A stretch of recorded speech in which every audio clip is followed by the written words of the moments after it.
And good evening, everyone. Welcome to another exciting Saturday Night Wine Stream and another exciting episode of Drink with Rick. I'm Rick, and this is episode number 86. That's right, this is the 86th episode of the Wine Stream. And tonight we're going to review a Paris Valley Road. This is another red blend, what they call the Founders Blend. And this is going to be a very interesting experience because this wine I purchased up at Sunset and Vine. It was a recommendation from my friend Bennett up at Sunset and Vine in Blowing Rock, North Carolina. He has given me some great recommendations in the past. Some of the wines we've tried before on the wine stream. I'm looking forward to trying this one. We'll see how this works out. Anyway, so if you're joining me for the first time, welcome. This is Drink with Rick. This is a stream of consciousness kind of show. Now I do have some show notes, and I have them right here, as a matter of fact. Prepared them just before the show. I don't always follow them verbatim.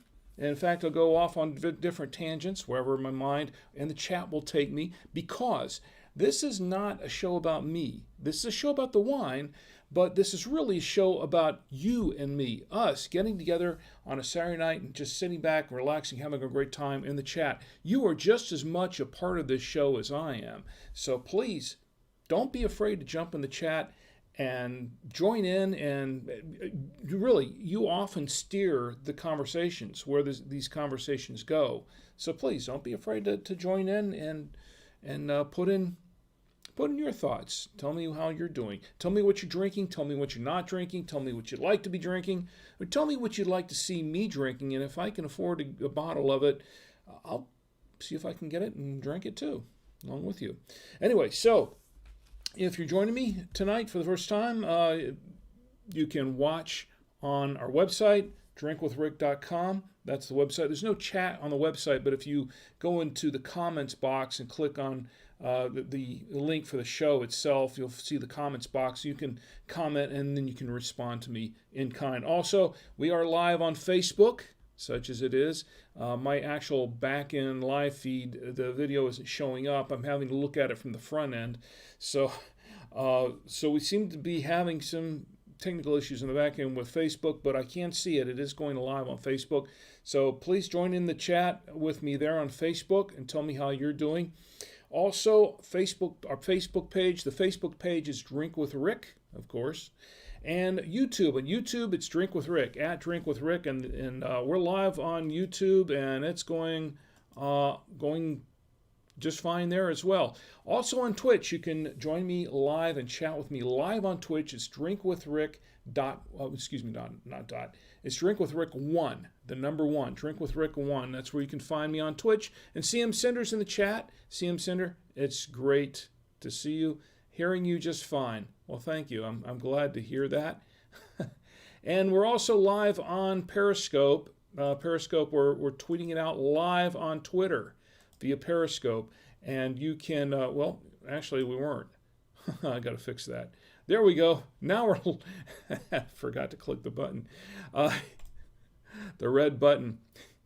Okay, now we're live on Twitter. So if you're joining me on Twitter, tweet me there, and I'll try to respond to you as well. You can also drinkwithrick.com. I mentioned the website. Also the podcast version of this live show, if you'd like to listen to it later, is available at drinkwithrick.com. It's also available at Apple Podcasts, Google Podcasts, Spotify, TuneIn, Android, Stitcher Radio, iHeartRadio, Deezer. You can also do it by email. Just subscribe by email. Click the subscribe by email link on the Drink with Rick website on the subscribe page, and you'll get the latest episode as soon as it drops down onto the site. The episodes go out at 10 p.m. Eastern on Monday nights, every Monday night at 10 p.m. Eastern time. So be like clockwork. You'll get the latest episode as soon as it drops down. Also, I am excited to announce that we're all, and it's not on this list here that you can see here, but I am excited to announce that we are also on Amazon Music Podcasts, and if you just say, the wake word on your Amazon Echo, the A word, or whatever you want to call your Echo, because you can't change the name, just say the wake word and just say play the Drink with Rick podcast or play Drink with Rick podcast, and she should be able to play. If she doesn't, let me know. Also, it's not on this list either, but the new podcast index is available. That's an free and open podcast directory, and we are now available there every episode. So you have many ways to find Drink with Rick. So this is what we got tonight. Let me check the chat one more time and see if we've got anything else going on in the chat. Kind of quiet. Everybody's kind of comes in a little bit later on. And Ed's here. Ed's in the chat. Ed says, hi, here for now. Well, I'm glad you're here for now. I hope you're here for later too. Ed, it's great to see you. It's always great to see you, my old friend. And Ed and I have been friends for a long time. Worked at Disney together.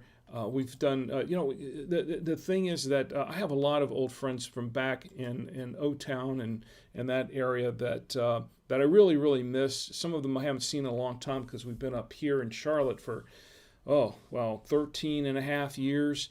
And one of these days I'd like to get back down there and just see everybody and just catch up with everyone. Ed's one of those people that I do miss and would like to catch up with and see again. A dear friend from many years, from way back when. Let's see what else we have here going on.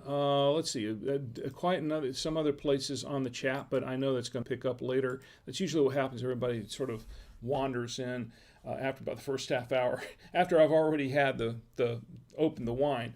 Well, let's take a look at the wine. Let's see what we've got here. This is what we're drinking tonight. What we're drinking tonight is a Paris Valley Road 2017. It's a wine from California. This is called the Founders Blend. It is a red blend wine. It's called a Founders Blend because, I guess it was blended by the founders. I don't know. I do have some information on the wine. We'll read up on this information as I open it up and we let it breathe a little bit. I'll go through some of the info on this wine. Some interesting information I have on it.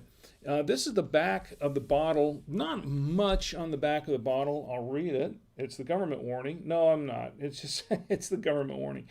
It's 14.5% alcohol by volume in the 750 milliliter bottle. It's Founders Blend red wine, vented and bottled by Paris Valley Road Wines, Paso Robles, California. So that's pretty much all there is to the back of the wine. There's not a whole lot to it.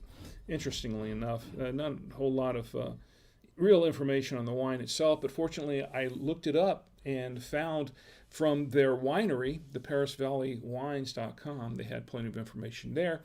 So we're going to look at that. So let's go ahead and open this bottle of wine. Oh, I almost forgot. I've got to pair it with tonight. I have these items to pair it with. I have some pizza and some pasta, some ziti, and a little bit of, I think this is a beef stew that my wife made the other night, leftovers. Some crackers to clear the palate with, a little bit of celery. Gotta eat healthy, right? And then we have what do we have here? This is a cheddar and, I'm sorry, this is a Swiss cheese, and this is a Parmesan cheddar blend, white cheddar and Parmesan blend, and of course, our famous and always worthy Trader Joe's double cream Gouda. We're going to try it out with all of those and see how it pairs with those foods.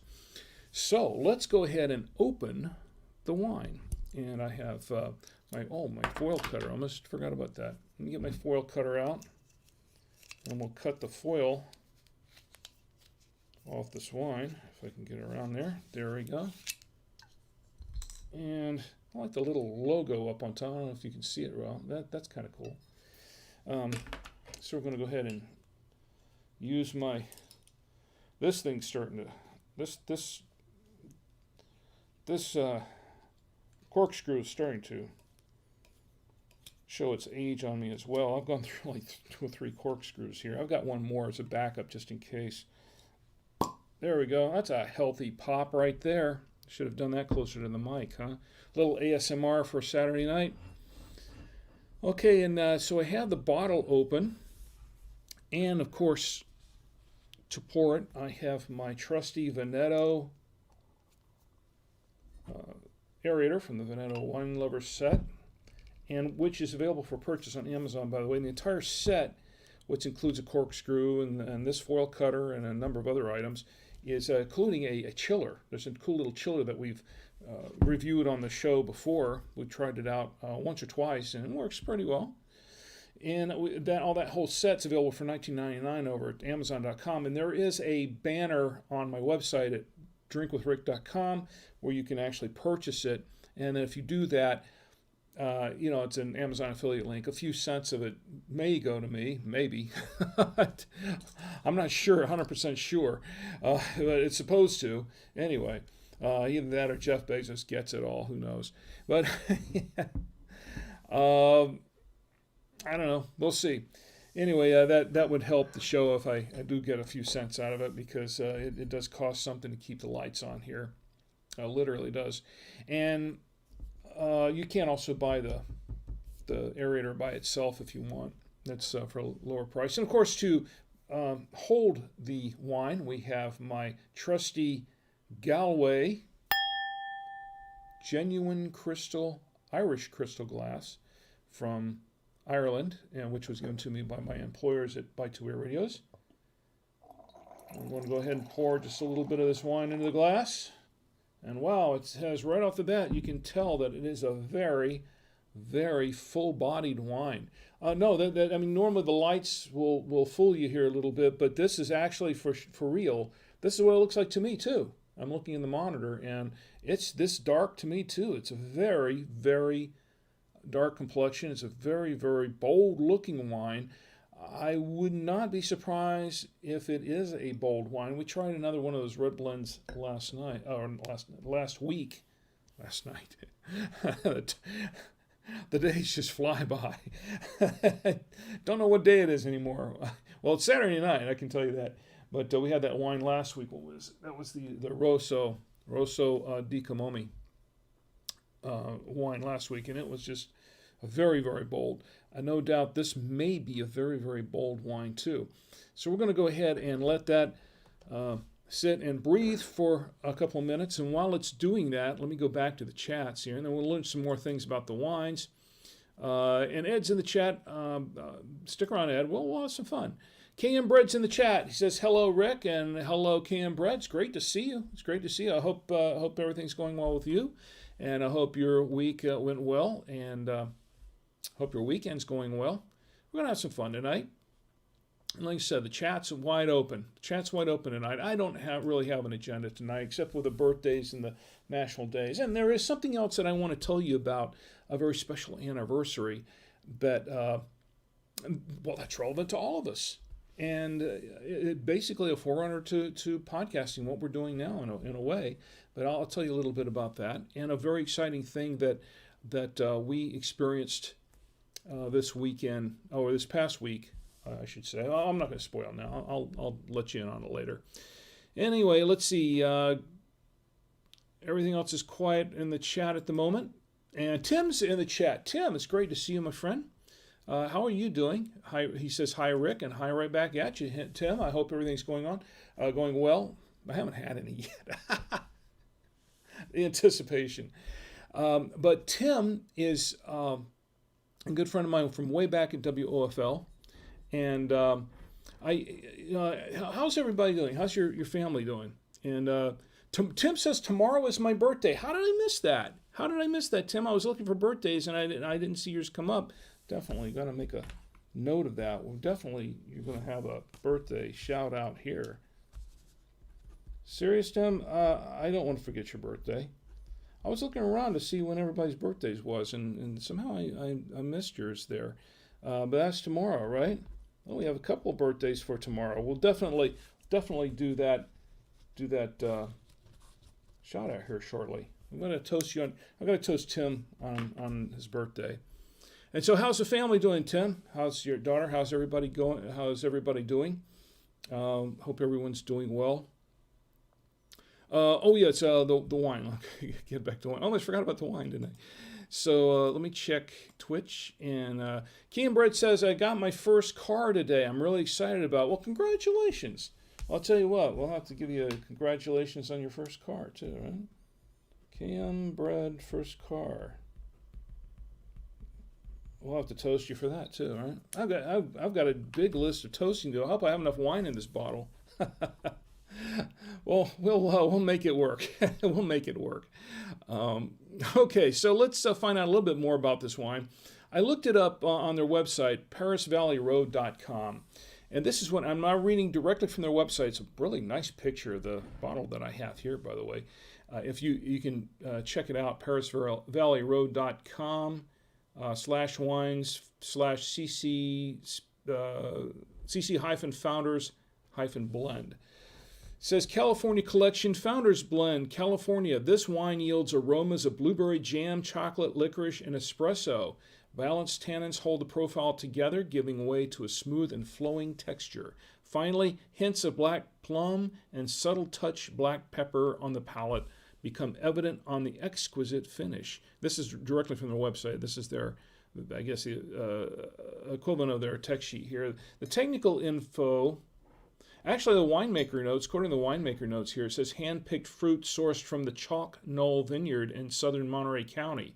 This unique wine is a blend that shows all the different fruit grown on the property, aged in 25% French oak. Good to know. Well, let's find out. I read that from the website too, just to let you know. The technical info.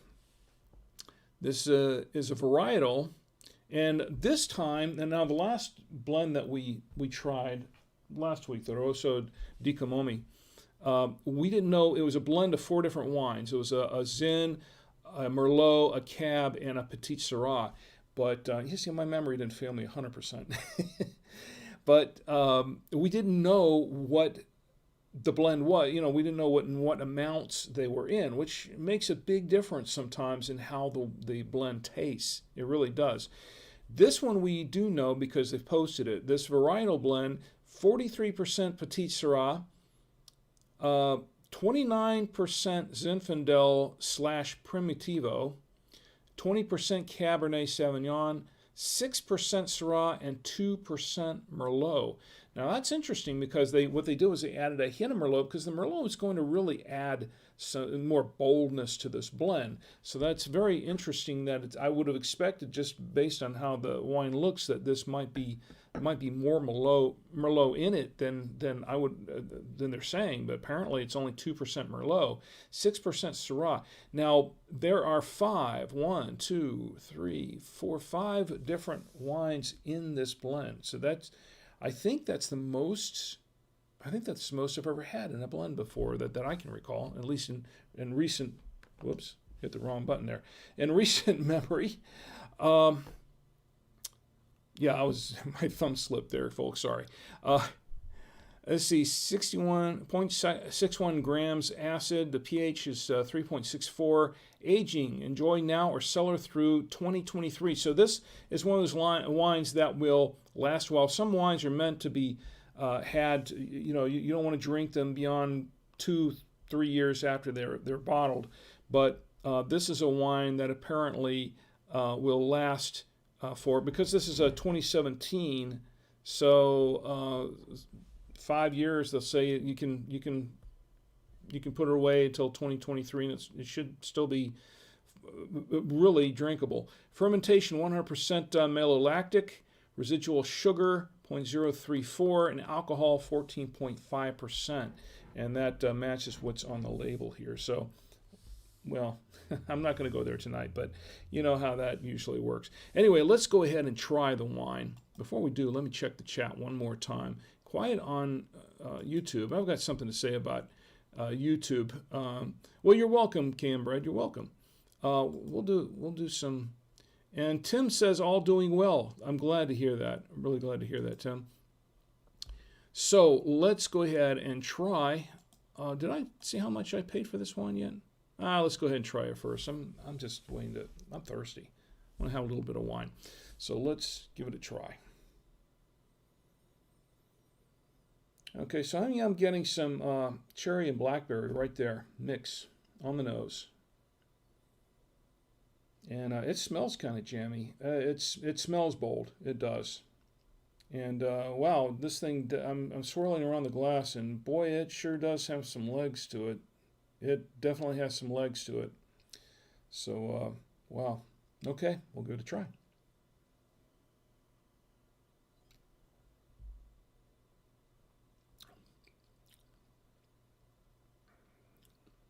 Wow. Very, very nice mix. I'm getting, yeah, I'm getting some cherry and some blackberry. I'm also getting a hint of raspberry there, and some vanilla. I've got some vanilla here. Did it say chocolate in the thing? Because I didn't really get any chocolate out of that first taste. I was getting, um, it said chocolate, didn't it? Jam, chocolate, licorice, and espresso. I didn't get any chocolate, but I got some vanilla out of it. So we'll see. I have to have a little bit more of this. Or maybe my taste buds are just off a little bit. I don't know. Let's see. I don't think so. I can taste everything else just fine. Let's see. Hmm.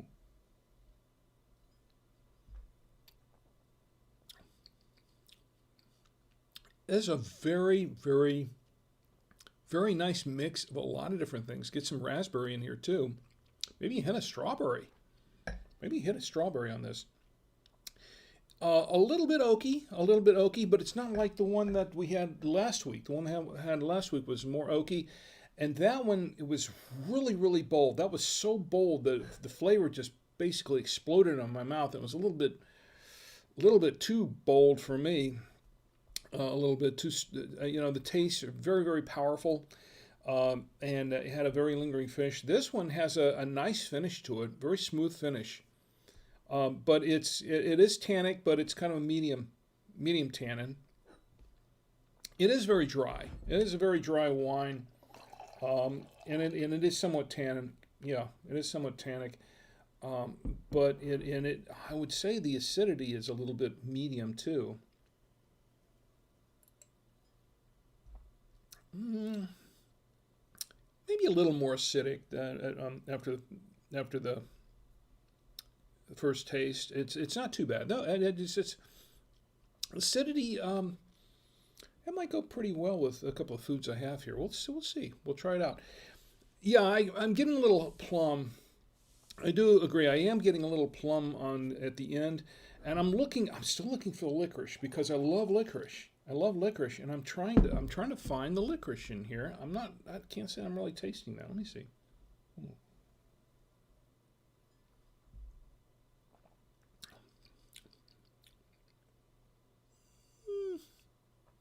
Yeah, yeah. Actually, I am getting a little licorice at the end, the very end, on is yeah on the finish, on the very very end. That's where I'm getting some notes of licorice on it. It wasn't coming up right away, but it is kind of a complex wine, but it's very good. I like that. It's very very good wine. We're going to have some more of this, as a matter of fact. Let's see what Vivino says about this. Vivino Founders Blend 3.8. Yeah, they said it was kind of bold. It's a little more, yeah, they said it was dry. It's a little more acidic than, they're saying it's a little more acidic than I'm saying it is. There's some medium acidity, but it's not, I don't think it's acidic as all that. Let's see, $14.99 is what they're saying the price is averaging. And let's see, on the ParisValleyRoad.com website doesn't really list the price. Checking around, price seems to vary a little bit, but this is what I paid for it. I purchased it at Sunset and Vine. This is in Blowing Rock, North Carolina. I purchased it at Sunset and Vine, and I paid for the Paris Valley Founders Red $14.99. So I pretty much paid the going price for it, $14.99, the average price for it. So that's what I paid, and it tastes like a pretty good, tastes like a $20 bottle of wine to me. Actually, I like it. I really like it. I'll have to thank my friend Bennett up there at Sunset and Vine for the recommendation. I think it's a good recommendation so far. But we're going to pair it with some foods, and I just noticed my friend Marlo Anderson, who is the CEO of NationalDateCalendar.com, is live right now online. But we're gonna toast some national days here shortly, if I have enough wine in the bottle for it. Okay, we're gonna go ahead and pair it with some foods now, and if no objections here, And I think it's kind of quiet there. Let's go ahead and do that pairing. Let's see. Okay. I have here some pizza. This was from Brooklyn Pizza. That's it. Brooklyn Pizza down the road. I'm going to try a little bit of that. With pizza. Let's see how it does with pizza. Should be interesting. Is this a pizza kind of wine? We'll see.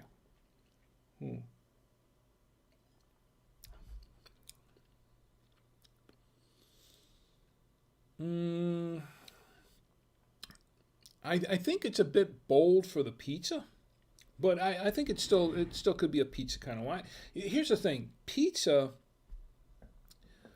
When you're pairing wine and pizza, I think a lot of wines can go good with pizza. I think just about any wine, in a sense, just about any wine that you have can go with a pizza.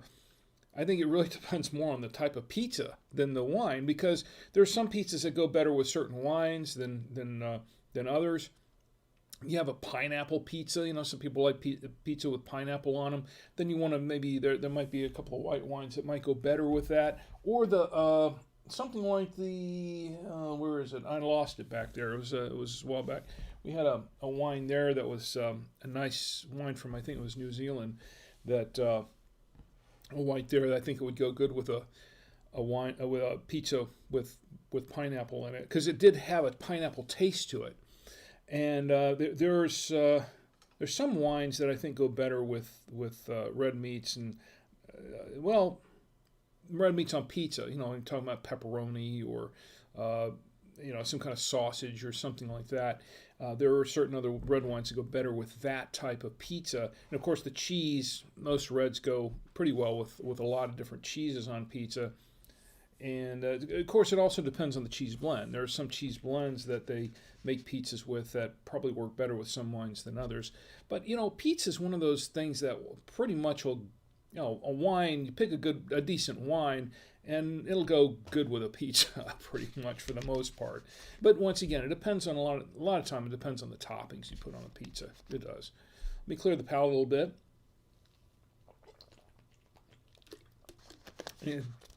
And then we're going to try it with a little of the pasta. This is the ziti. I'm right-handed, folks. I'm right-handed, but try it with the ziti. And I guess I'll have to pour a little more of this wine. A lot more of this wine. And try it with the ziti.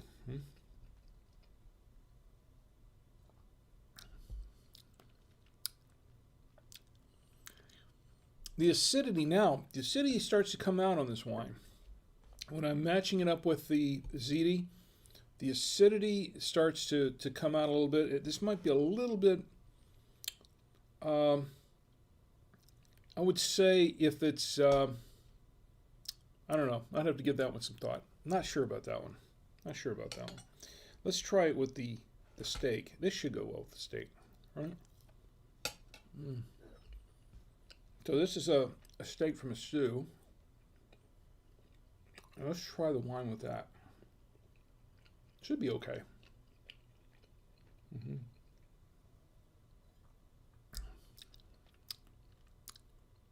Yeah, it works pretty well with the meat. I like it with the meat. It's good with the meat. Let's. I have to clear the palate one more time, don't I?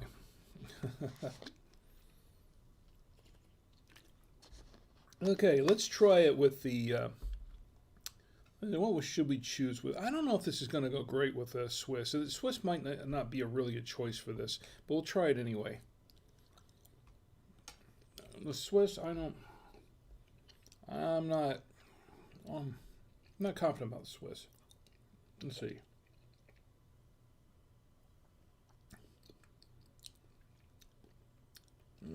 It does bring out the Swiss flavor, the flavor of the Swiss cheese more. I can't say that would not be my first choice to pair this wine with. Let me clear the palate again. We'll try it with this. This is the cheddar, the white cheddar and Parmesan combo.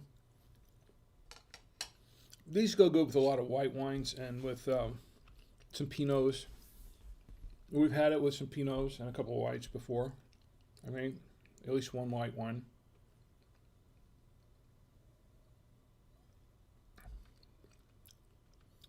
Okay, that's not bad. That's not bad.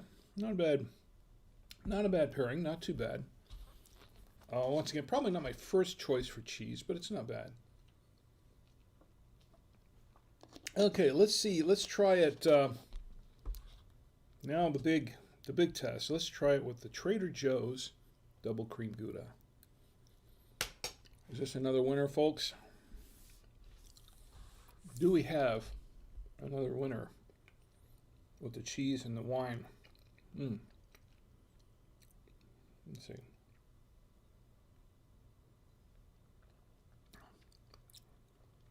Oh, once again, I think that would be my first choice. The Trader Joe's Double Cream Gouda, once again, good choice with this wine. I think it works very well. I'm going to pour some more of this wine, as a matter of fact, by the way.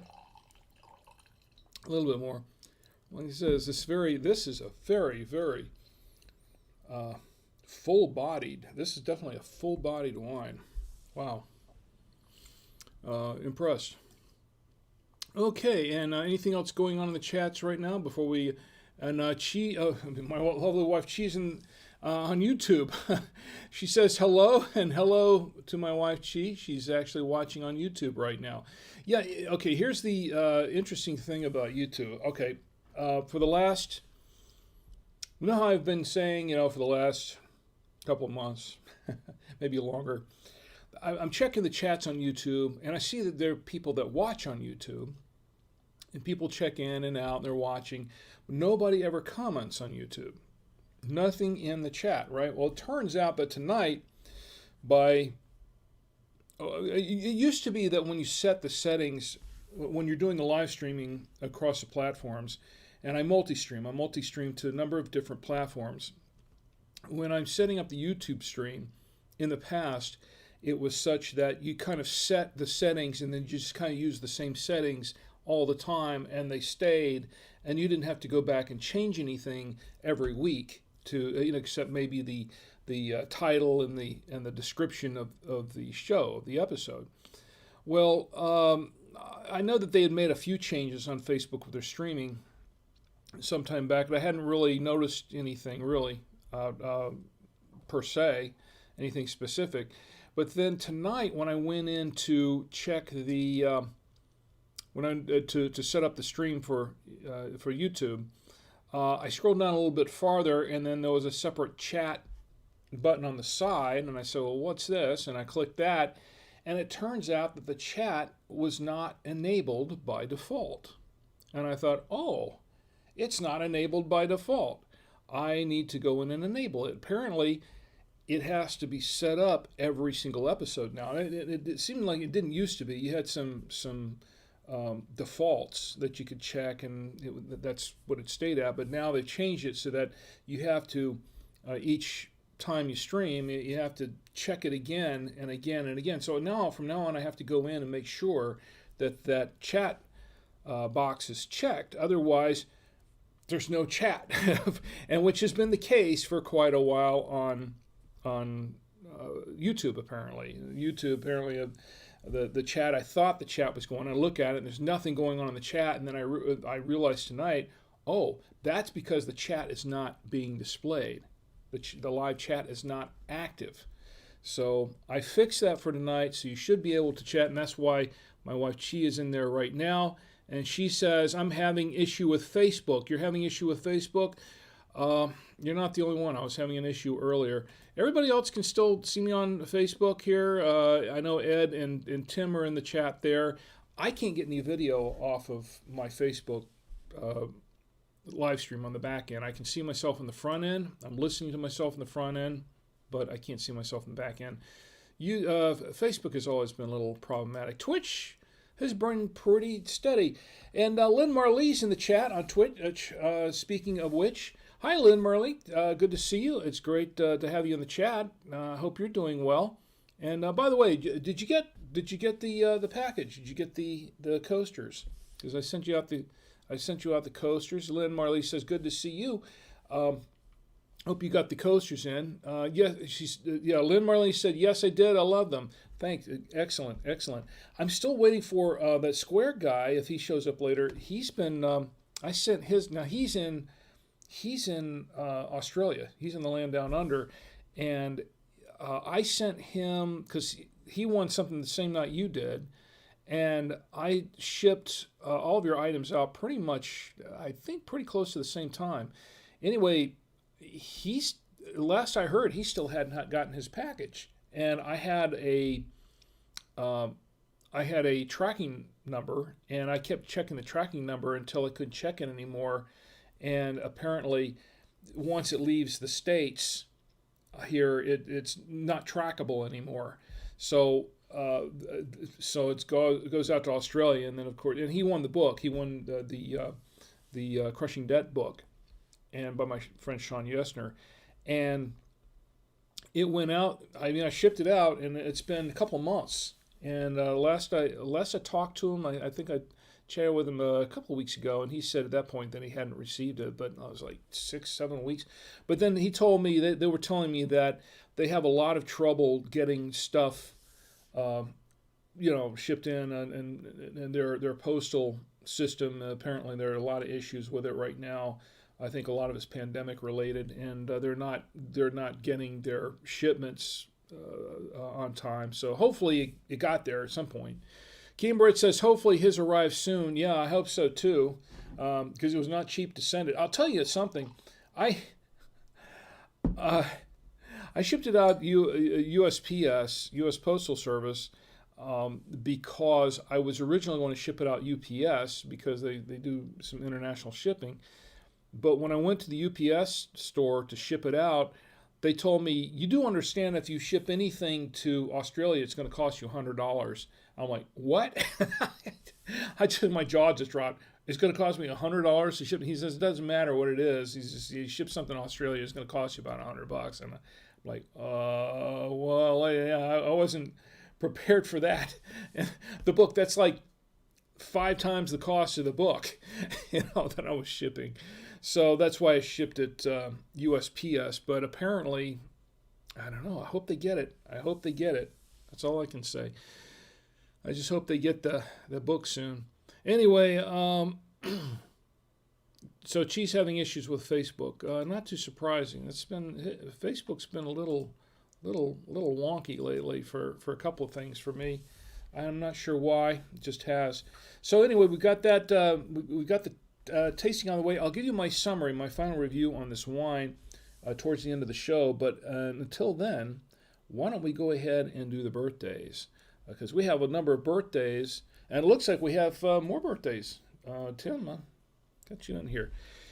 We've got some more birthdays to toast, so let's go ahead with the birthdays. Once again, we're drinking this. We're drinking the Paris Valley Road 2017 California Founders Blend with a blend of a lot of different wines in here. 5 different wines. So we're looking forward to toasting with this wine. Let's see how this works. Okay, so birthdays. My first birthday toast goes to, and I did toast him last week, by the way, but because his birthday was on Friday, it was yesterday, and because it was so far down the end of the week, I wanted to toast him again because it was just yesterday. So it was Friday, 11/6. I want to toast my good friend Everett. This is from my good friend Everett Montiel. Everett, happy belated birthday, but happy birthday to you. Happy birthday to Everett. Tim knows Everett. Tim knows Everett. We all worked together at WFL, and Tim worked in production. I worked in programming and promotions, and Everett worked in sales. And it was more like family. Still is more like family. I always think of WFL as my family, and I want to say it was just an awesome experience working with both those guys and with everyone there at WFL. So a few of whom are no longer with us, but which makes me ever the more thankful for those of us who are still with us together. And hopefully we'll be able to get together again and see each other at some point down the road. It's been a while. Anyway, here's to Everett. Happy birthday, Everett. And the next person I want to toast, actually it's two people I want to toast. There are two people I want to toast. They're very old friends of mine. I want to toast Gary Navarez and Barry Navarez. Gary and Barry. Yes, okay. Who are Gary and Barry? Gary and Barry are the Navarez twins. And great couple of guys. And I grew up with them since high school. We wouldn't hang out a lot together after high school or whatever, but we've been friends for many years since then. And particularly with Gary, we're friends on Facebook. And Gary and Barry, their birthday is today, 11/7, Saturday. That's their birthday today. So here's to Gary. I should toast them both together and then each one at a time, right? Do I have enough wine for this? Gary, here's to you. Happy birthday. And here's to Barry. Happy birthday. And you know what? You're going to get that unusual third toast because your birthday is together today. Here's to Barry and Gary. Happy birthday to both of you. May you have many, many, many more. Gary and Barry Navarez. Another birthday, another WOFL alumni. Well, quite a few of them here. And I have many, many friends at WFL. More like family. But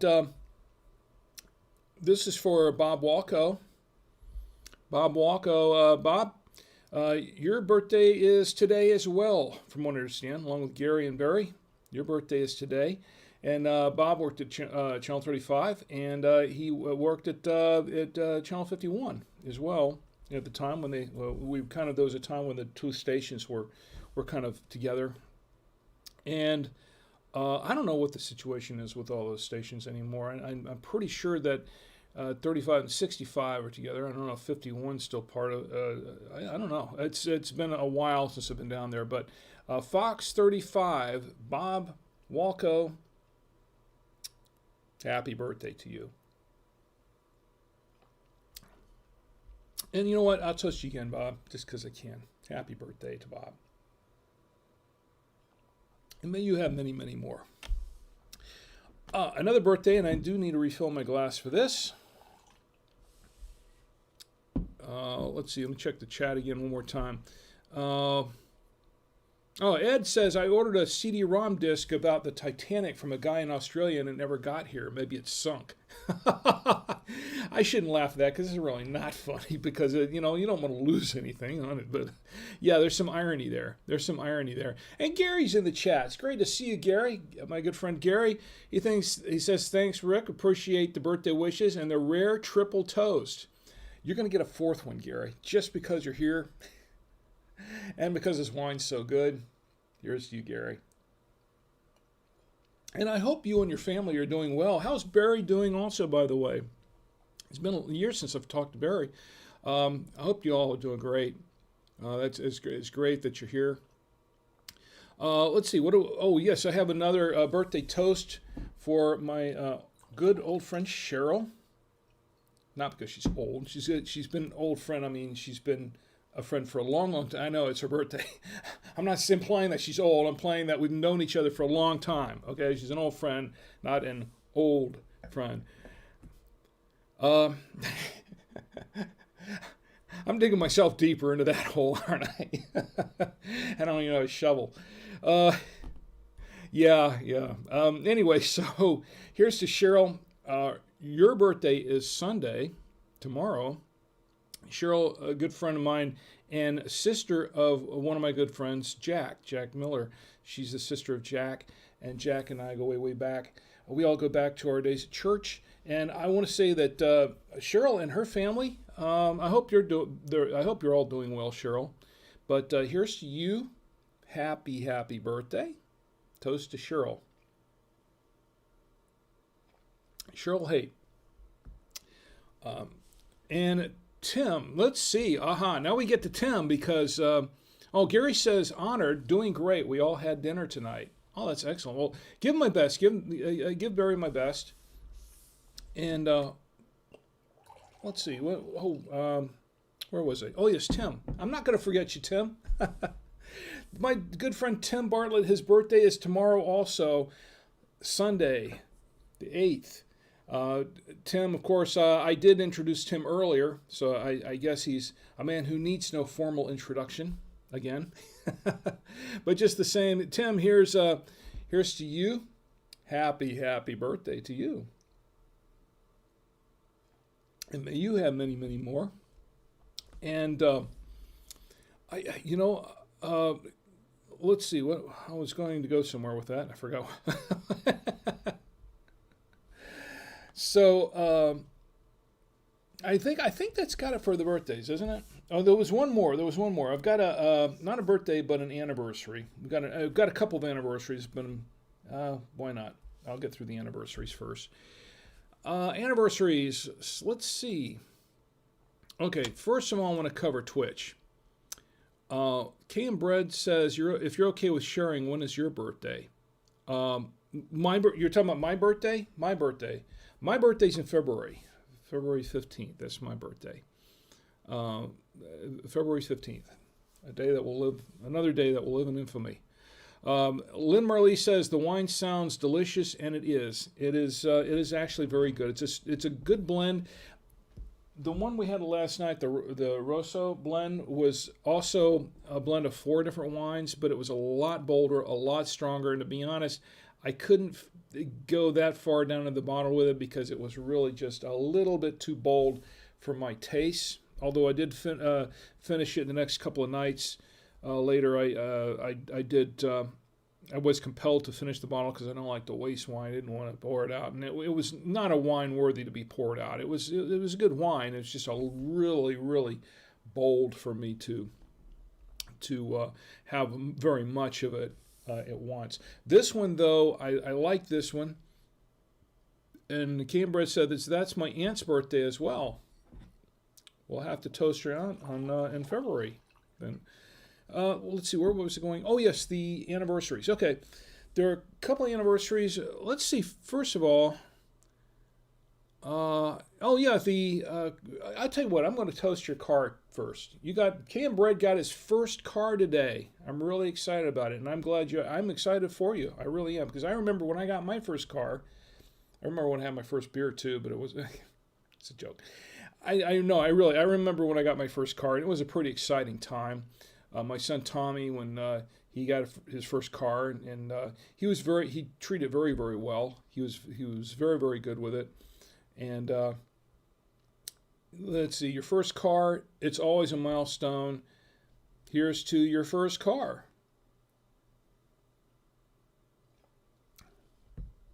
I do remember when I had my first beer, and I talked about that before too. As a matter of fact, I think I'll tell the story again some other time. I was not, by the way, I was only like 10, 12 years old. My dad gave it to me. My dad gave me my first beer when I was about 10, 11 years old.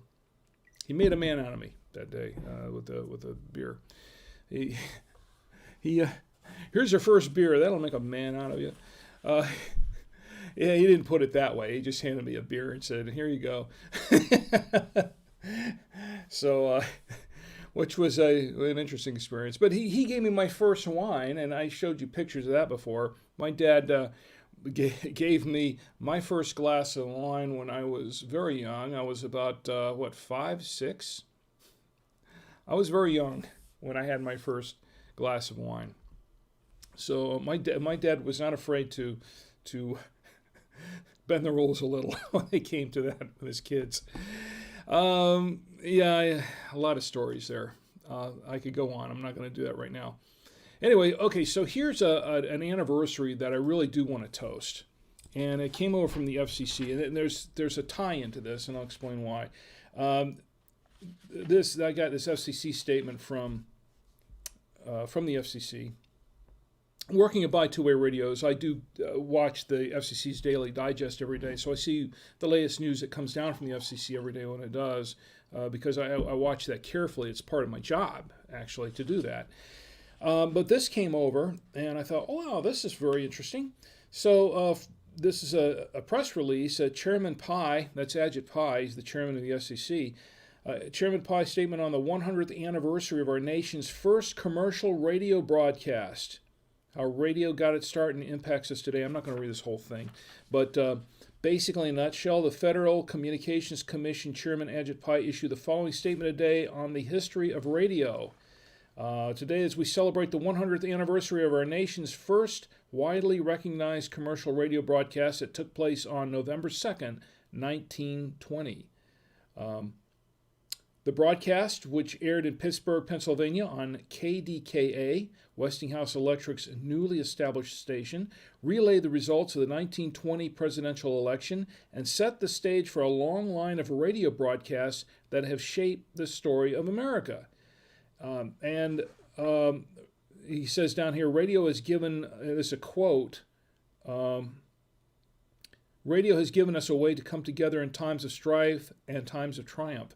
On behalf of myself and the FCC's dedicated staff, it is my honor to join all Americans in recognizing this milestone. Congratulations to radio broadcasters on a century of excellence. We look forward to the stories that radio will continue to tell. That's from the statement. And there is some, let's toast the 100th anniversary of radio. Always been a big fan of radio since I was a kid. I have a lot of stories related to radio when I was a kid. I got into broadcasting and television myself. A lot of it was due to my interest in radio. So here's to the 100th anniversary of radio. This was on November 2nd, this past week. I'll drink to that.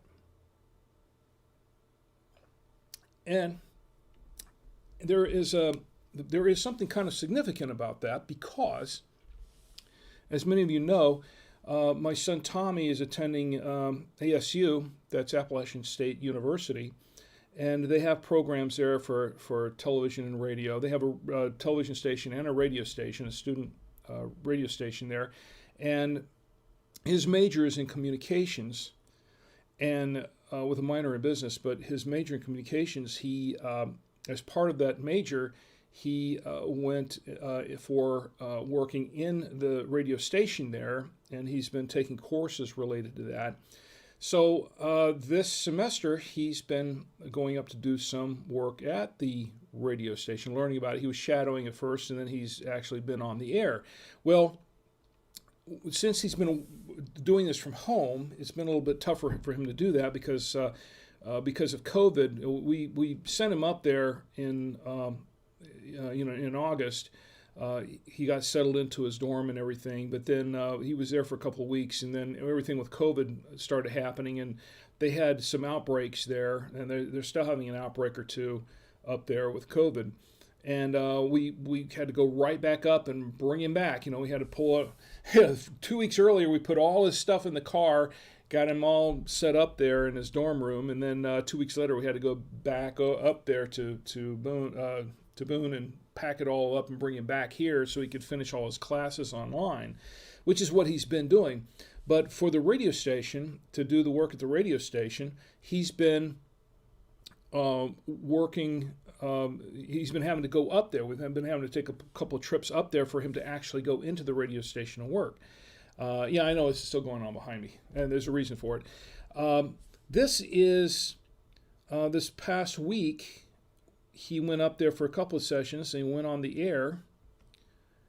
And now this is not a video. This is just an image, just showing you the image of the radio, because I sat in the car while he was in there making his first live broadcast. He did his first live broadcast on WASU, the local alternate rock station, the student station up there, on the 100th anniversary of commercial radio. So it was on, it was coincidence. On the 100th anniversary of commercial radio, my son debuted for the first time, got on the air live for the first time on radio, and which was kind of a big deal, kind of a big deal for us, a milestone for him. And I wanted to give him a toast because it was a coincidence, but destiny? I don't know. We'll see. Anyway, I think that's a good sign, right? It's a good sign of good things to come for him. So, Tommy, here's congratulations to you for your first stint in radio on the 100th anniversary of radio. Here's to you. And that's for my son Tommy. Okay, I didn't have the fireworks going. Okay, let's get the fireworks going. Here's to you, Tommy. Congratulations. All right, once again, for those who are wondering what I'm drinking, this is what I'm drinking. This is the Paris Valley Road 2017 California Founders Blend. It's actually pretty good so far. I like it. It's not as bold as the last thing we tried, and actually pretty decent. I can handle this one a little bit more, and I can better than I can handle the other one. Just really really bold. This one is not so bad, and I think it's because they only have the 2% Merlot there. I think if they had mixed more Merlot and less of the Syrah, then I think that would have been a little bit different, or a lot different. But I think their mix here makes all the difference. And I'll tell you what, once again, what is in here is a 43% Petite Syrah, 29% Zinfandel / Primitivo, 20% Cab, 6% Syrah, and only 2% Merlot. So I think that makes a big difference. I really think it makes a big difference in that. So, see, check the chat here and see what's going on. Nothing else happening in the chat at the moment. So, let's go back to Twitch for a moment. And so, Kane Bread, your aunt's birthday, as I should say, is in February. I'll have to make a note of that. Kane Bread. I make a note of all these birthdays here. Kane Bread. You have to come back and we'll have to do this on February. On February 15th. Is that correct? Wow. Okay, that's pretty cool. My wife has a saying about February people. I'm not going to repeat it. But a lot of us born in February. My brother Mike was born in February, and my mother-in-law was born in February. A lot of February's a popular month for being born, right? It is. Nothing wrong with that. So, okay, I think that's the national days. We're going to do the national days. It's getting kind of late, but we'll go ahead and do the national days. Still have plenty of wine in here. So today is November 7th. It's National Bison Day. First Saturday in November is National Bison Day. I like bison. I like a good bison burger. Yeah, the bison are the bison that in 2016 I think President Obama signed he signed a proclamation making the bison the national animal. I think the national animal across the country for the bison, I guess. I did not know that. I did not know that until I checked the nationaldaycalendar.com, because they have all this trivia here at nationaldaycalendar.com. That's where I get all my national days from. National Bison Day, and I love a good bison burger. Don't you? Good stuff. National Bittersweet Chocolate with Almonds Day. Okay, I love chocolate. I like bittersweet chocolate, but I am not a fan of bittersweet chocolate with almonds. I can do chocolate with peanuts sometimes, but I like my chocolate without. Well, okay, I take that back. There's one thing that I will have a chocolate with. No, it's not raisins. Rice Krispies. Puffed rice. I will have, like a Hershey. What is it? The Nestle's Crunch. I like those. I like those. I can do the rice in there, but almonds, not. I never was a big fan of almonds anyway, but bittersweet chocolate with almonds, I don't know. I think I'll pass. National Canine Lymphoma Awareness Day. We should all be aware of canine lymphoma. I did not know that that was a real issue, but apparently it is. We have a dog. He's a sweet little dog, and it would just tear me up if he had anything like that. So here's National Canine Lymphoma Awareness Day. National Play Outside Day. I was going to do that today. But then it got a little bit later, and then I want to take a nap. So it's kind of like, oh, you play. See, here's the thing. When you're really young, that's what you think about, playing outside. When you get to be my age, it's more like, afternoon is really more nap time, right? I tell you what, nothing beats opening the windows and letting the midday sun stream into your room, and then you just lay back on the warm bed or on the couch, as it may be, and just taking a nice, comfortable nap. Now, my wife frowns upon this because I should be out doing something in the middle of the day, and she's right. I'm sure she's right. But you know what? There is something, maybe at my age, there is something about, Gary, I don't know if you can, if you agree with this or not. I mean, oftentimes on a midday like today, I'd be out mowing my lawn or something like that. But there is nothing that beats just in the middle of the day, and you got the sun streaming through the window, and you just lay back on the couch, and you just take a nice hour-long nap, and there's just something really, I don't know, just something relaxing about that, at least to me. Anybody else like that? I know that the daylight's the time to go outside and run around, but to be honest, I'm really more of a night person anyway. But I don't know. I just like that sun coming in the window and just kicking back, and nice warm sun there, and you just take a little nap. That's just something that I really like about it. Or go outside. I could go outside in the sun on the back porch, just sit back in a chair and just read a book for a little bit until it lulls you to sleep, and just take a nap. And then you wake up, there are bugs crawling around you and all that kind of stuff. That kind of thing. Anyway, I love a good afternoon nap. Ed says, when you left Tommy at college, did you say Bison? That's good. That's a great dad joke that my kids would hate, Ed. I tell you, my kids do not like my dad jokes, and I've got a million of them just like you. I got to use that. Can I use that one? Did you say Bison?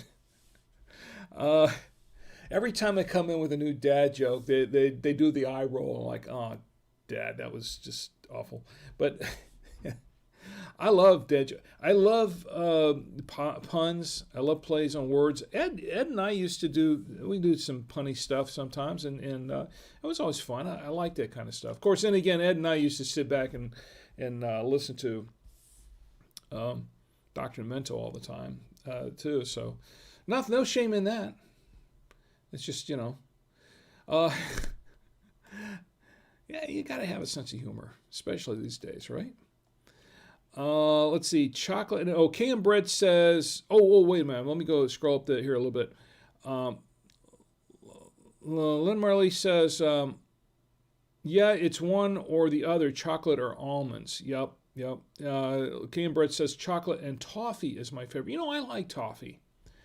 And Lynn Marley says, that sounds so good. Yeah, I like chocolate and toffee. I do. But I do like, what? I like chocolate and caramel. I like chocolate and chocolate. And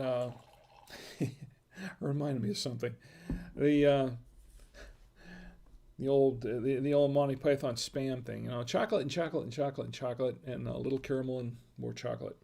Like spam, sausage, egg, and spam. And spam. Yeah, okay. Yeah, the wine started kicking just a little bit. That's good. Nothing wrong with that. So, All right, where were we with the national days? I did get off on a tangent again. Okay, so it's National Play Outside Day. I do like to play outside. I do. But if I had the choice of playing outside and a nap, when I was 20 years younger, I would say play outside. Nowadays, it's nap. Here's the National Play Outside Day. And here's also National Nap Inside Day, if there is such a thing. There is now, because I just made it up. November 8th is National Cappuccino Day. I will drink to that because I love a good cappuccino. National Cappuccino Day. It's also National Harvey Wallbanger Day. I'll drink to that too. Now, for those of you who don't know what a Harvey Wallbanger is, and I think most all of us know what a Harvey Wallbanger is, but if you don't, NationalDayCalendar.com actually has it. I'm reading right from their website. National Harvey Wallbanger Day on November 8th recognizes a fruity and spirited cocktail made with 3 parts vodka, 1 part Galliano, and 6 parts orange juice. Pour it into a highball glass and garnish it with an orange slice and a maraschino cherry. That's a Harvey Wallbanger. And where did that came from? It's actually was there's actually history about that, and I think a lot of it involved world champion bartender Donato Duke Antone. He's the one. I guess he's the guy who gets credit for inventing the cocktail. There's a story behind this. I'm not going to read it all, but there's an interesting story behind the Harvey Wallbanger. So here's the National Harvey Wallbanger Day. Although I do prefer my martinis, my vodka martinis, shaken, not stirred.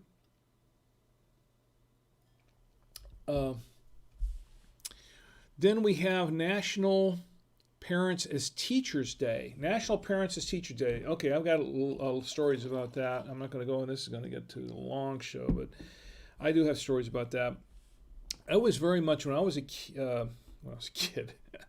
When I was a kid, they sent me to public school, and that's how I met Gary and Barry and all these guys. When I had my kids, I said that I was going to take, especially when I had my daughter Tia, I made a vow that I was going to take a personal interest in their education, in their formal education, a very close interest in it.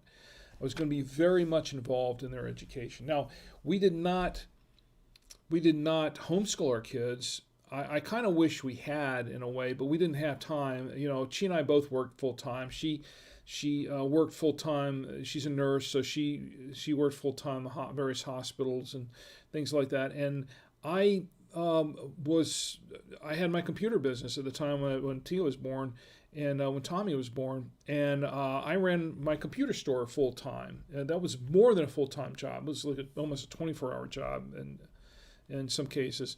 And we really couldn't homeschool our kids. We just weren't able to do that.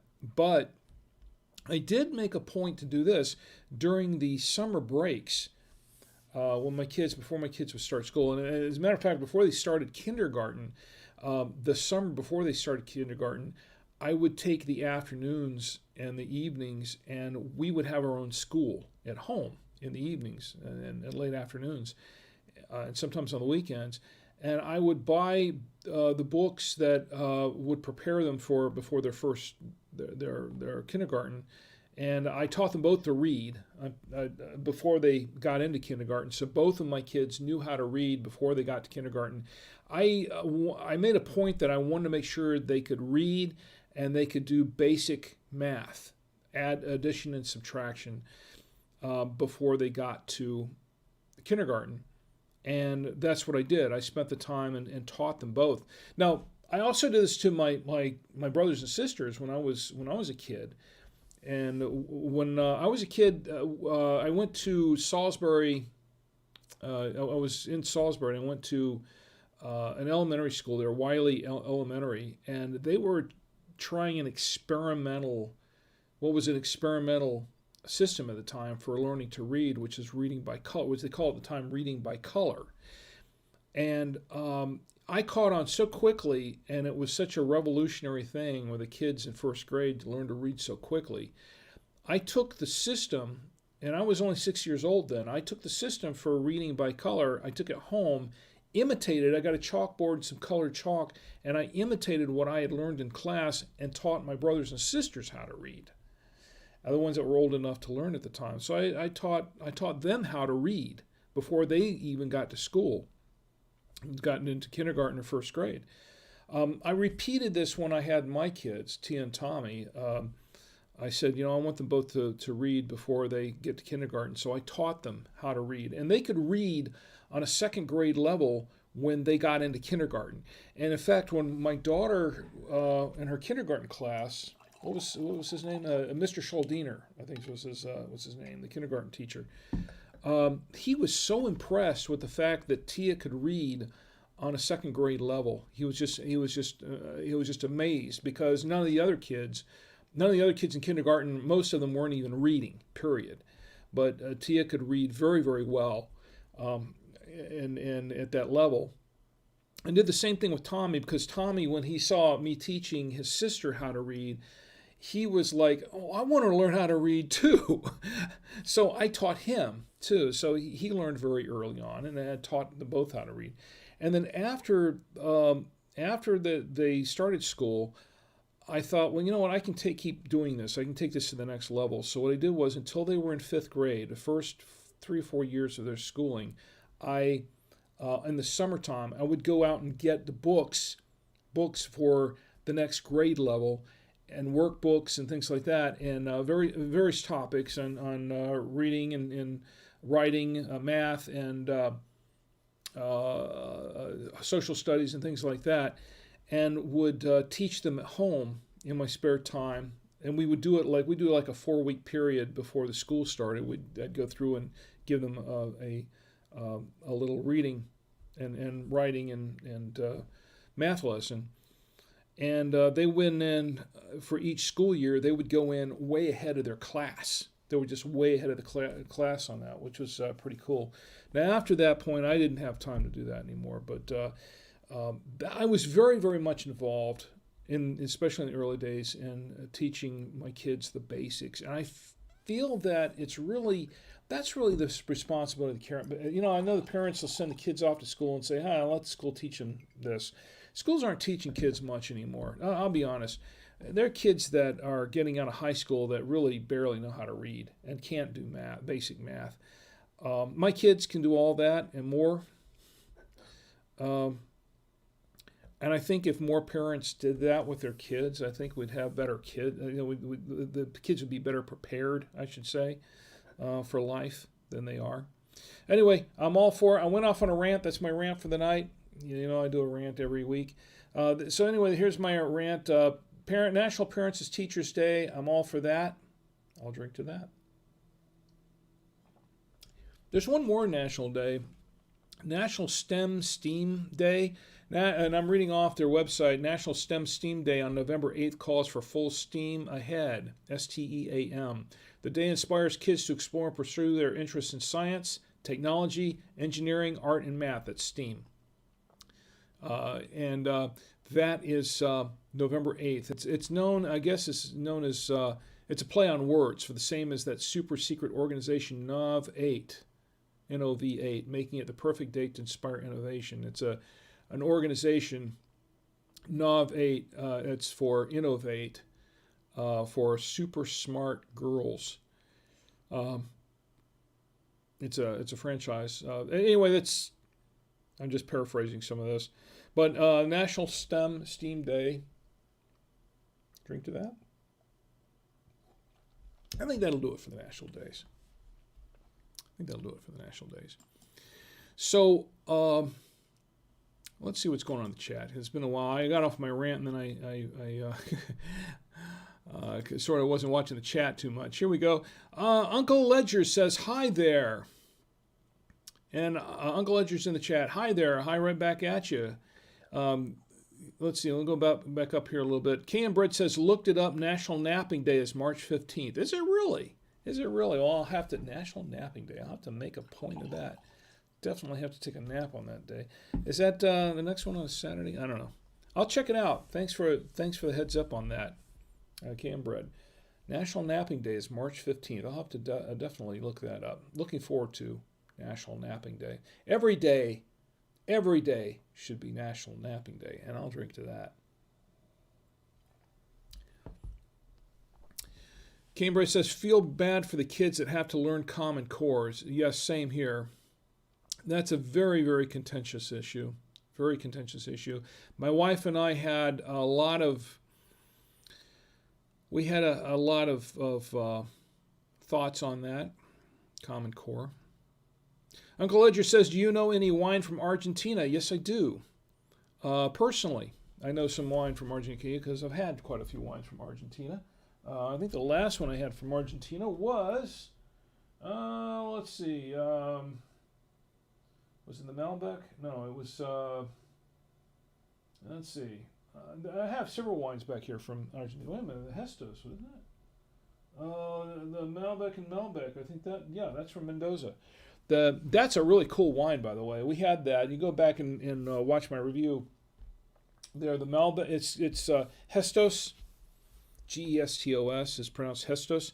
It's a Malbec and Malbec, and what it is, it's a Malbec grown on two different elevations.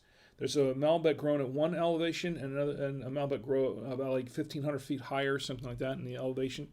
And it's a really, really, really good wine that is a great mix for, it's all Malbec, but it's a little bit different. The grapes are a little bit different between the two, and the blend is just awesome.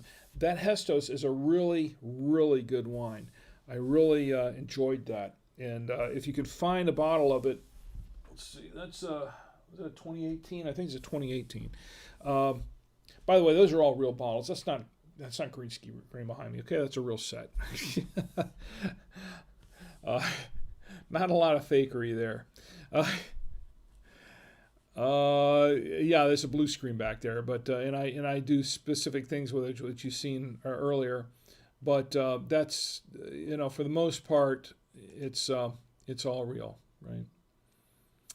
So I think that does it for the national days, right? Yeah. Okay. So I got nothing else. This is I got one more thing. We have another hurricane going around. It's about to hit the Florida coast, or it looks like it's going to hit the Florida coast and then make another turn, and then who knows where it's going to go from there.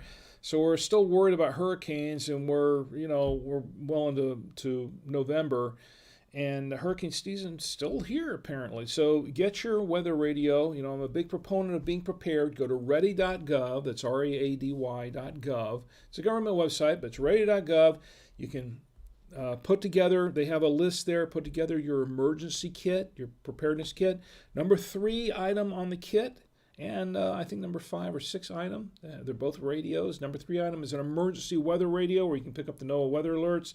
Number 5 is a regular radio, a two-way radio, like a walkie-talkie, like what I have here. Oh, I want to mention this for just a moment. You're not supposed to hold it by the antenna, by the way. I just did that because I had to grab it. But if you go to buytwowayradios.com, buytwowayradios.com, you can pick up weather radios. You can pick up FRS radios like the one I was holding in my hands just a few moments ago, marine radios, GMRS radios, CB radios, ham radios, and really airband radios, any kind of radios there. You buy the radios from buytwowayradios.com. If you use the promo code WINESHOW when you check out, WINESHOW, WINESHOW, WINESHOW, Wine Show, you can save 5% off your entire order. That's Wine Show at buytwowayradios.com. Now, for full disclosure, I do not work, I do work for buytwowayradios.com. Okay, let me back up here, okay? I do not get any money from that, okay? I do work, for full disclosure, I work for buytwowayradios.com. I am the product manager for the company. I don't make any extra money for doing this. I am not getting a stipend for mentioning it. I'm not, this is not a paid promotion, so to speak, okay? I'm just telling you this. The Wine Show promo code is just given to us for you, for your use as a viewer and a listener of Drink with Rick on the Saturday Night Wine Stream. So this is for you to use. So use it. Or don't use it if you don't want to, but I would suggest using it if you're going to buy a radio because it'll save you some money. But yes, for full disclosure, FTC disclosure, I do work for by2wayradios.com, but I am not making, this is not a paid advertisement, okay? I just want to make that clear. I'm not getting paid to do anything here. As a matter of fact, this cost me a lot of money, and I would love to be getting some sponsors, maybe one day. We'll see. But I basically do this for fun. This is something I'm doing for fun, okay? And I'm offering this to you because, you're watching this show. This show, you're part of this show. So I figure I should give something to you for that. So anyway, I was going to mention this radio. This is really cool. This just came out. This is an FRS radio, and this is license free. This is a really cool, you know how most walkie-talkies radios, they call the bubble pack radios where you get like a 2-pack.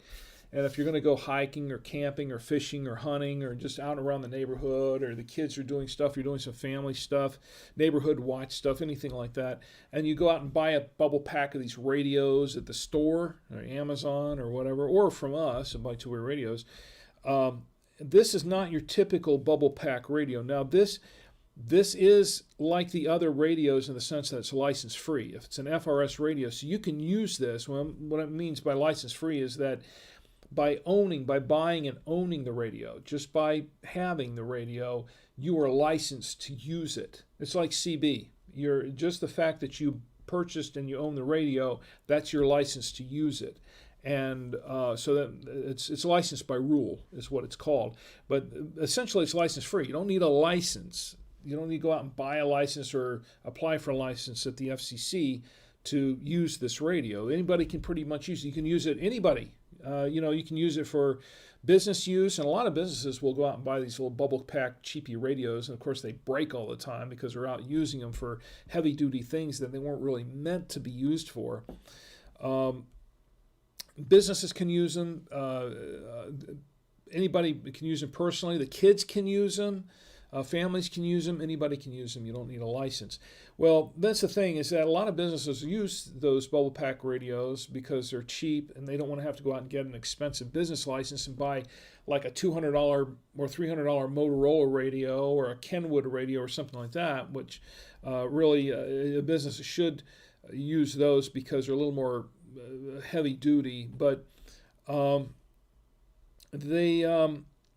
there's some drawbacks to using FRS radios for business if you really need to secure communications, but because these are open to the airwaves, these are pretty much open, anybody can listen in.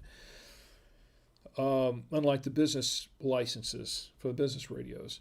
But a lot of businesses do buy them because a lot of small mom and pop shops, they can't afford to go out and spend $200 or $300 on a commercial business radio license and buy expensive radios, so they'll use the FRS radios.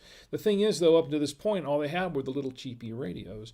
So this one, Ocean came out with this, which is a heavy duty. This is a business class radio. This is a commercial class, a very heavy duty commercial class radio, but it's for anybody to use. Businesses can use them.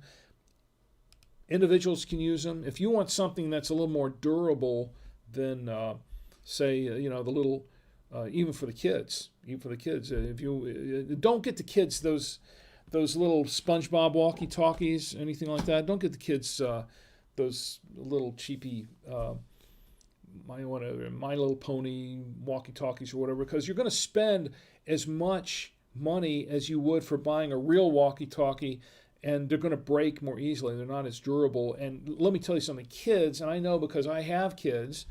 They're older now, but when they were young, they were kids. Kids can be pretty rough with radios too. They can be pretty rough with their toys, and toys will break easily. So you don't want to give, if you want to give the kids something that's going to last, get them a real radio, because first of all, they'll like it better because it's a real radio and not just a little toy radio. Some kids don't like the little toy radio because they want to say, hey, I want a real radio like mom and dad have. like Dad uses it at work or Mom uses it at work. They want a real radio, and this is their eyes will light up. You get them a real radio, and it's like, wow, this is pretty cool. But they can use it, and it'll last longer because it won't be as breakable. It'll be a lot more durable, and you'll get a lot more use out of it.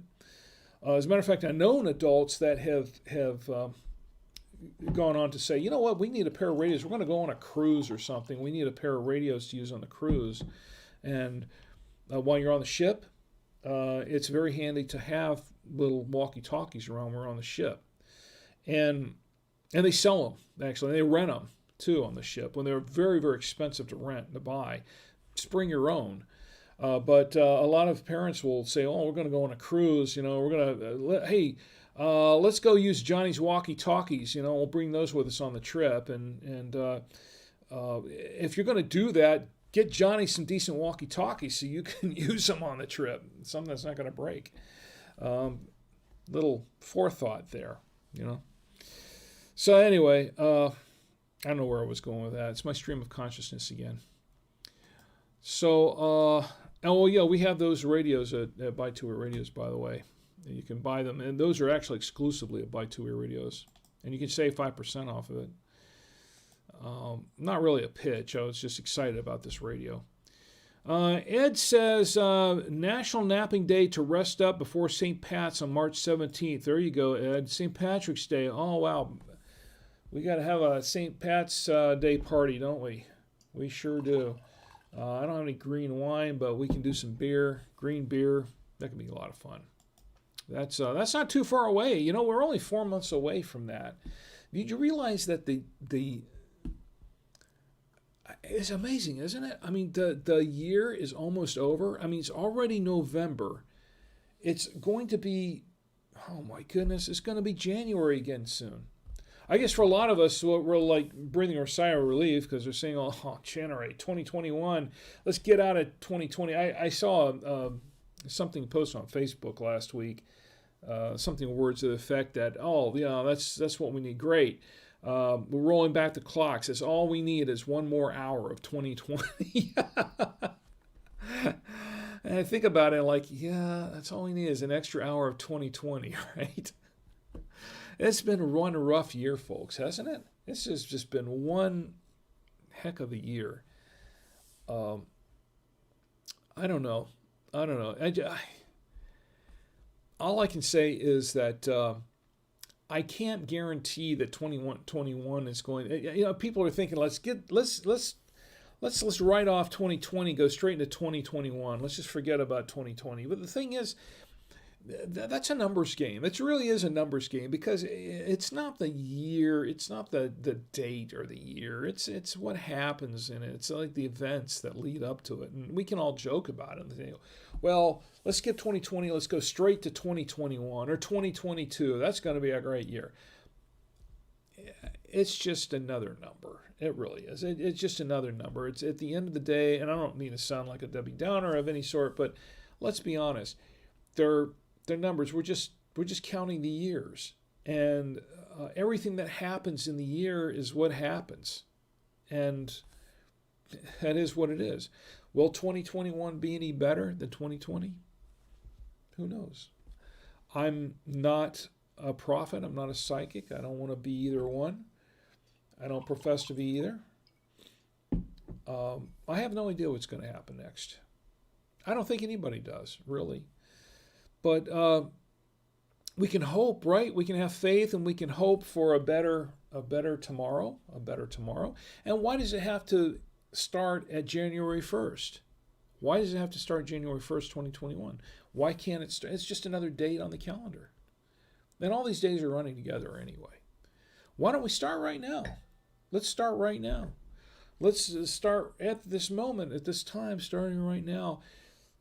It's going to be better. Today's going to be better. Tomorrow, when I wake up tomorrow, provided I wake up tomorrow, and I tell you what, if I wake up tomorrow, just that alone is, at my age, just that alone is going to be better. That's a good thing. Any day that I can get up out of bed and stand up on my own 2 feet is a good day. That's true, and I'll drink to that. But let's be honest. This is really all up to us. It's completely up to us as to how we're going to take on the day, and whatever it gives to us, or sends to us, or throws at us. It's completely up to us how we handle that, and we can handle it in a positive way. We can handle it in a negative way, but it's really the bottom line is, at the end of the day, it's really up to us. We are the ones that determine. You and I, we determine what happens with our lives and how things go with our lives. We can take, the old saying, you can take lemons and turn it into lemonade. It's true. I mean, yeah, sure, we can get a lot worse stuff slung at us than lemons, but it's really how we react to it, how we take it and how we react to it, and how we try to work around it. That's what makes the difference. That's what makes the difference altogether. Does it make any sense?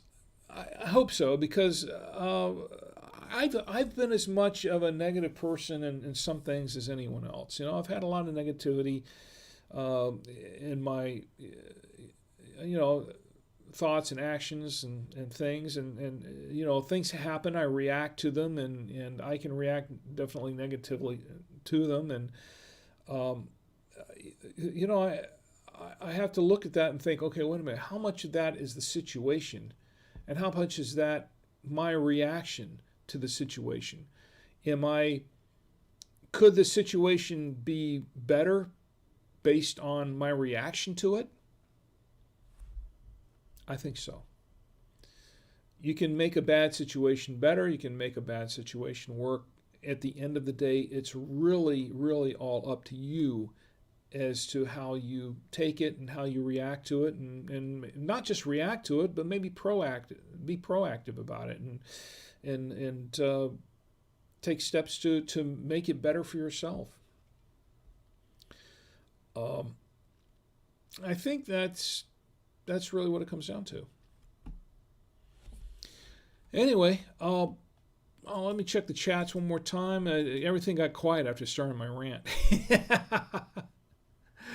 It says, heck of a year, heck of a vote counting season. Yes, and from what I understand, it's not over yet. Of course, we don't talk about politics or religion on the show. We just keep that out. But there are some things that I guess in a general sense that you can't escape. There's some events, especially things that are happening now, you just have to just, once again, make the most of. One way or the other, you have to make the most of it. Chi says, nap? No. That's my wife. Already telling me that nap time is out for the rest of the weekend. I hope not. Definitely might nap at my age. All right, well, I guess that's going to be, if there's nothing else, if nobody has anything else, I guess that's pretty much it for this week, for this episode. I do want to give you my final summary on this wine. Okay, my final summary. This is once we're drinking once again, the Paris Valley Road 2017 California Founders Blend. And it's not just a red blend, this is a Founders Blend. And it is 43% Petite Syrah, 29% Zinfandel / Primitivo, 20% Cabernet Sauvignon, 6% Syrah, 2% Merlot. And I'm reading off the technical info on their site at parisvalleyroad.com. They were saying it has all kinds of, it's a little complex, and it is a little complex. I tasted, and they were saying there was chocolate in it. I didn't taste any chocolate. But I tell you what I tasted in it. I tasted, this is a fairly bold wine, but not nearly as bold. Now, Vivina has it on their site as really bold. I don't think it's quite that bold. I don't think so. It wasn't as powerful as the Rosso wine, not nearly as powerful as Rosso wine. I think this is actually a better blend. I'm going to say the Rosso wine was okay, but I like this blend a lot better than the Rosso blend. And this has a blend of 5 wines in it, and I think the fact that there's just a minute amount of Merlot in it actually helps it. I think there was a lot more Merlot in that blend than there was. And I love Merlot. I love a good Merlot, but when you start blending all these wines together, if you don't blend them just right, they have a tendency to really be a little overpowering. I think that was getting close to that. I think maybe it was just young. Maybe it was just a little young. I don't know. Maybe if it sat on the shelf for a little longer, maybe it might be better. This one I think is just right. This is a nice wine, and it's somewhat tannic, but it's also, and it's a little acidic, a little more acidic when I taste it with some of the when I taste it with the pastas, but. It's actually a pretty decent wine. Blackberry, cherry is what I tasted right off the bat. I did taste a little raspberry and I think a hint of strawberry in there. There was some vanilla. I got some vanilla out of this. Although we're saying chocolate, I didn't really get chocolate in here. And I did get the licorice. They were saying licorice, and I did get that at the very end, but it was the very end at the finish, just a hint of it. And you know what? Now that it's opened up, because we've been doing this for an hour and a half, now that it's opened up a bit, I'll say that it actually I can taste the licorice in it a little bit more. It's a little more pronounced than it was before. So I think the key is to actually let the wine open up and breathe for a while. I think maybe decant this wine for, 15, 20 minutes or so, maybe 30 minutes before you drink it. I think that's actually the sweet spot, as a matter of fact. Let's see. The wine's actually a lot smoother after it's opened up. It's a lot smoother. I like it. I like this wine. I would highly recommend this wine. And by the way, I think I briefly mentioned this before, but Bennett Larson over at Sunset. I picked this up over at Sunset and Vine in Boone, North Carolina, up in the mountains. And I've mentioned Sharon Chrisman and Bennett Larson before, because we've had several of the wines they sold in the past, including a really good Pinot that I really enjoyed. The first wine I had, the first wine that we reviewed from there, I can't remember where it is now. That one I didn't care for much at all. But after I tried the second wine, it was much, much better. And then every wine since then has been a winner. And Bennett personally recommended this wine to me. He has not gone wrong on the wines that he's recommended. And there are a couple more. I have a couple back here. I've got another Pinotage. And let's see, where is it? There's another one down here. It's another, I think it's a cab. I don't remember exactly right offhand. We're going to open those up later on. But this wine, all the wines that he's recommended personally have been winners, have been very good. I've really grown to trust his recommendation on it. So if you're ever up in the Boone or in the Blowing Rock, North Carolina area, go to Sunset and Vine. He knows his wine. He definitely knows his wines, because we've talked about wines a couple of times. Been there, and we've had some really great conversations on it. Oh, I almost forgot. While I was there, I picked up this T-shirt from them. They have these T-shirts. This is really cool. Sunset and Vine T-shirts. Look at that. I don't know if you can see that well. Here, let me close up. Sunset and Vine T-shirts. And wine with altitude instead of attitudes. Wine with altitude. He has a... all right, I'll tell you what, folks. I'm going to give one of these away. I'm going to give one of these away in a future wine stream. Watch for it. I'm going to give one of these away. I don't know if it's next week or the week after, but one of these that we taste one of their wines, I'll give one away, and one lucky person will win a Sunset and Vine T-shirt. He had a long sleeve version of it that he was wearing, and I wanted that, but he had them in all the ladies' sizes, but he didn't have one in the men's. They were out of them. I think he's ordering some more, and he's going to, the cool thing about the long sleeve version is that now this one has the Sunset and Vine logo on the back right here, but the long sleeve version has a really nice painting on the back that he designed himself, that he painted himself, and it's actually on display in the store. And I wanted one of those shirts because I was going to show you one of those shirts, but he was out of them. But he's ordering some more, and maybe when we go back over there, maybe he'll have them in, and I can pick one up. But it's a really, really cool painting. A really talented guy, I'll have to say. Anyway, here's to Bennett over at Sunset and Vine. Until you, Bennett, and for an excellent recommendation for an excellent wine. This is the Paris Valley Road. Lynn Marley says, thanks for the stream, Rick.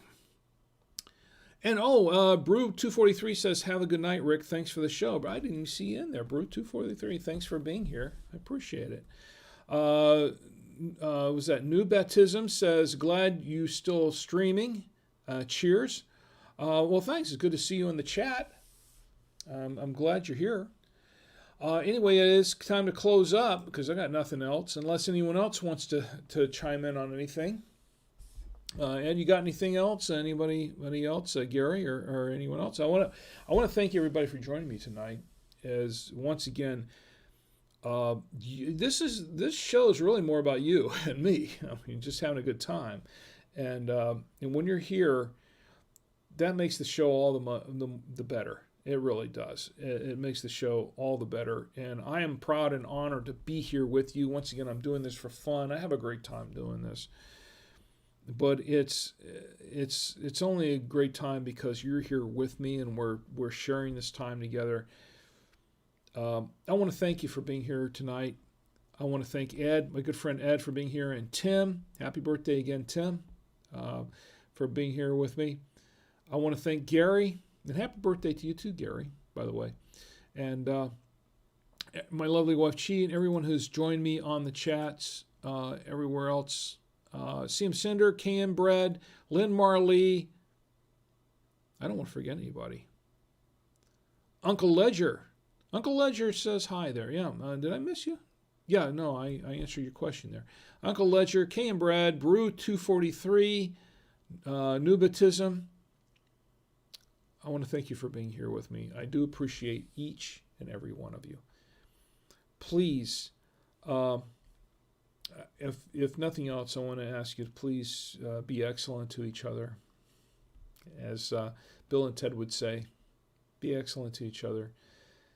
I want you to have a great week. Please do not drink and drive. Drink in the comfort of your home, your apartment, your hotel room, wherever you are. Call an Uber or a Lyft if you have to. Please do not drink and drive. Call a cab if you have to. I know they're getting expensive, but just stay put where you are. Please do not drink and drive. Think about yourself, but think about others around you too. Do not drink and drive. Do not text and drive. That's a big no-no. Do not text and drive. I saw somebody on his cell phone the other day, and it was... I don't want to go there.